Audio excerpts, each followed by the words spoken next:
Emiline Lucy Meeker, born in June of 1838, was the first woman to be legally executed in Vermont. In the spring of 1879, a child welfare worker approached Emiline Meeker and her husband, asking if they would consider taking in Mr. Meeker's 8-year-old niece, Alice, and her brother, Henry. The children were living in an overcrowded orphanage. Mr. Meeker agreed, accepting a stipend of $400 to care for Alice. However, Emiline Meeker was unhappy with this arrangement and subjected Alice to beatings, starvation, and other mistreatment. Eventually, Meeker decided to kill Alice and instructed her son Almond to obtain a lethal dose of strychnine from an apothecary. On April 23, 1880, Meeker and Almond took Alice to a remote area outside Waterbury, Vermont, near what is now Little River State Park. In a clearing by a stream, Almond gave the poison to his mother, who mixed it into a drink and gave it to Alice. As Alice convulsed from the poisoning, Meeker held her hand over the girl's mouth to prevent her from crying out. She kept it there until Alice died. Afterward, Almond and his mother buried Alice's body. An investigation into Alice's disappearance led to Almond confessing to the local sheriff. During the trial, both he and Emiline were sentenced to death. However, Almond's sentence was later commuted by the Vermont legislature, as they believed he had been coerced by his mother. Almond's confession was published in the newspaper on the day set for Emiline's execution. Reports indicated that Emiline acted violently while in jail, but she became calmer as her execution date approached.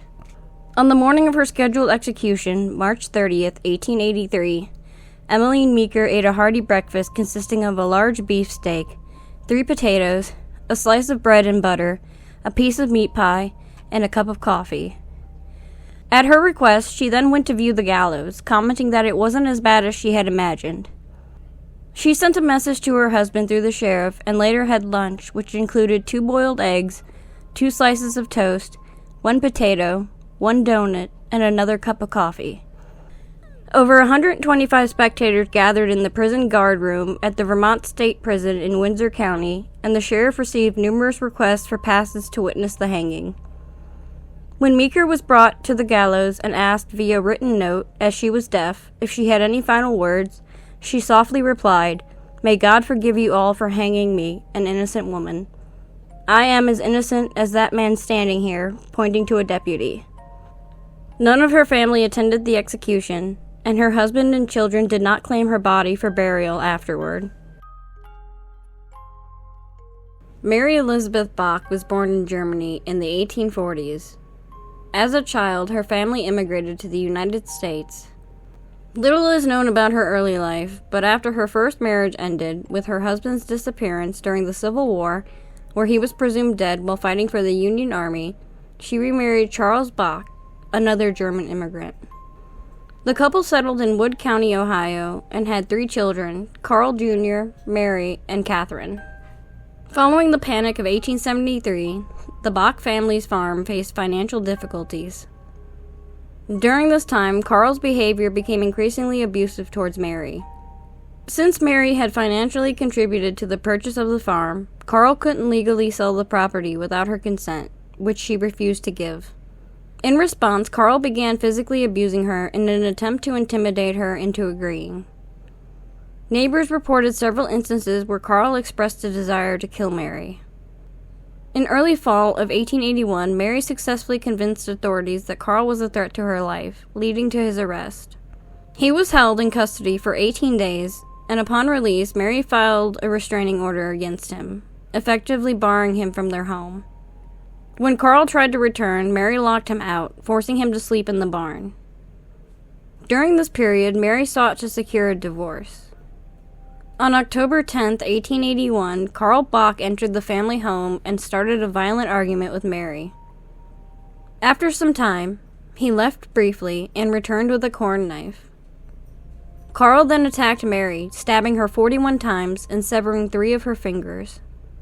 Some investigators believe that Mary's fingers were severed as she raised her hand to defend herself. The next morning, Carl turned himself in to the local authorities. During the initial investigation, Mary's severed fingers and the knife were collected as evidence. The eldest Bach child, Carl Jr., is believed to have witnessed the murder. After confessing to the crime, Carl Bach was arrested and put on trial for murder. According to transcripts from the trial, held in Wood County Museum's collection, the defense argued that Carl had only intended to wound Mary, not kill her, and that his actions were provoked by her alleged failure to fulfill her duties as a wife. Both Carl and their son Carl Jr. testified during the trial. Carl Jr.'s testimony confirmed that he witnessed the murder and his father's role in it. Carl was found guilty, but due to issues with improper jury selection, a retrial was ordered. He was once again convicted and sentenced to death by hanging.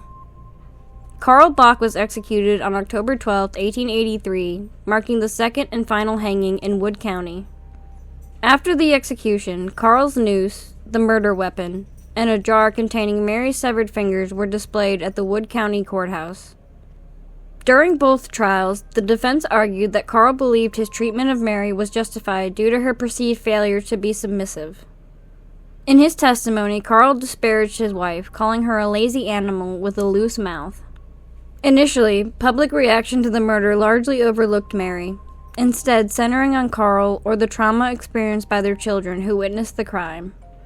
However, after Carl's execution, media coverage shifted blame onto Mary, suggesting that her refusal to adhere to traditional spousal roles contributed to her murder. On the night of September 28, 1879, in a farmhouse along an isolated country road in Decatur, Michigan, Mr. and Mrs. Morris retired to bed around 8:30 p.m. The only other person in the house was a woman named Jeannie Bull, who worked for them. At approximately 9 p.m., Mr. and Mrs. Morris were inexplicably shot dead within minutes of each other, and their bodies were left where they fell. Nothing was taken except for a horse, which the assailant used to escape. Shortly after sunrise, Jeannie Bull informed a farmhand employed by the Morrises, upon his arrival, that she had found Mr. and Mrs. Morris shot to death. Charles Morris was found lying on the front porch, and Esther Morris was found in the bedroom. Various stories circulated in the months that followed, with the most prominent involving Jeannie Bull and Riley Huntley, a handyman. The murder shocked the small frontier community and was immediately prioritized by local police and others in the area. The Pinkerton Detective Agency was brought in shortly afterward, but they were unable to solve the crime. The prevailing story was that on the night of September 28th, Morris had gotten out of bed because someone was at his back porch, where he was shot dead. Mrs. Morris, who must have seen the murderer entering the house after hearing the gunshot, curiously dropped the revolver she was carrying and ran to hide in the bedroom closet, where she was also shot dead. Despite the fact that the Morrises' jewels and money were found in the house and easily visible, none were taken. The killer then fled, stealing one of the Morrises' best horses, and was seen by a neighbor, Charles Rosewarne. The murderer rode past Rosewarne between 9:30 and 10 p.m., and Rosewarne noted the rider wore a funny hat. The stolen horse was later found in South Bend, Indiana, exhausted and with a fresh brand on his left rear flank. It was also later revealed that Mrs. Morris was pregnant at the time of her murder. A local man named Floyd Smith was accused of the Morris murders by Riley Huntley, a handyman who had previously been discharged by the Morrises, reportedly due to his drinking habits. After authorities became suspicious of Huntley, he accused Floyd Smith and filed a formal complaint against him. On the night of December 17, 1879, Floyd Smith was arrested by Constable Botsford with the assistance of another deputy named Scott Smith. However, before Floyd could be placed in jail, the police were ambushed and Floyd was taken by an unknown group. Contrary to initial beliefs that he was freed, Floyd was actually taken into the woods near Decatur, where he was strung up, tortured for hours, and pressured to confess. Despite the brutal treatment, Floyd did not confess to the crime. The ordeal left Floyd Smith severely injured, and his wife died shortly afterward, reportedly from the trauma of the incident. Floyd's life was ruined. He moved away and was never the same. He constantly maintained his innocence, and even on his deathbed, he insisted he knew nothing about the Morris murders. The horrific and sensational murder of the Morrises was heavily covered by newspapers across Michigan and gained national attention. Despite a thorough investigation, the murderer was never caught. Charles Lockwood worked as a farmhand for Mr. Randall, a successful farmer who had recently settled in the quiet village of Morris, Connecticut. The New York Times described Lockwood as a man of 35, short but powerfully built, with sandy hair and a long, light mustache. He had a criminal record, having spent time in both county jail and state prison, and was known for his occasional heavy drinking. Newspapers often referred to him as a man of low intelligence. Lockwood developed an infatuation with Mattie Randall, the daughter of his employer. Mattie was a school teacher and a regular attendee at the Congregationalist Sunday School, well regarded in the community and described by the Hartford Courant as the belle of the village. After Mattie rejected his advances and became engaged to another man, Lockwood grew dangerously jealous. Despite Mattie's pleas for her father to dismiss Lockwood, he remained on the farm. On the morning of Thursday, July 22nd, Lockwood asked Mattie to join him in the upper fields, claiming her father wanted her to drive the hay rake. As they walked through a secluded area of the farm, Lockwood allegedly shot her in the chest with a shotgun and fled into the woods, leaving his hat and gun behind. There were no eyewitnesses to the crime. Mattie's father and brother discovered her body later that afternoon. After Randall's body was discovered, a massive manhunt quickly mobilized, with hundreds of men, eventually swelling to 1,500, arriving from Torrington, Litchfield, Thomaston, Watertown, and other nearby towns to track down the murderer. Armed posses led by Sheriff Champlin blocked roads and scoured the countryside. Despite their efforts, 3 days and 2 nights passed with no sign of Lockwood. Tensions ran high as many of the men, heavily armed, sleepless for 2 days, and intoxicated on hard cider, grew increasingly agitated. Judge Huntington expressed concern, noting, "My fear is that the countryside is wrought up that Lockwood may be shot on sight, but we want no lynchings in Connecticut." Finally, on Sunday, July 25th, 2 boys found Lockwood's body hanging from a rope, suspended 8 feet above the ground from the limb of a towering chestnut tree on the edge of the forest near the Randall farm, an area that had already been searched. The medical examiner determined Lockwood had died around midnight, approximately 12 hours earlier, though some accounts claimed the body was still warm when discovered.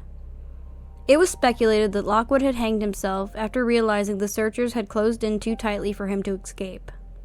When news of Lockwood's death spread, a mob of 300 men, armed with guns and knives, rushed up the hill towards the body, yelling and threatening violence. Guards struggled to prevent the mob from mutilating the corpse.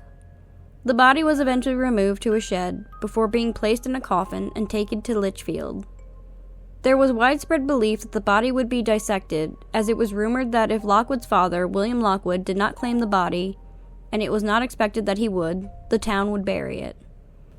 Bets were made that instead of being buried, the body would end up as a skeleton in the hands of an ambitious surgeon.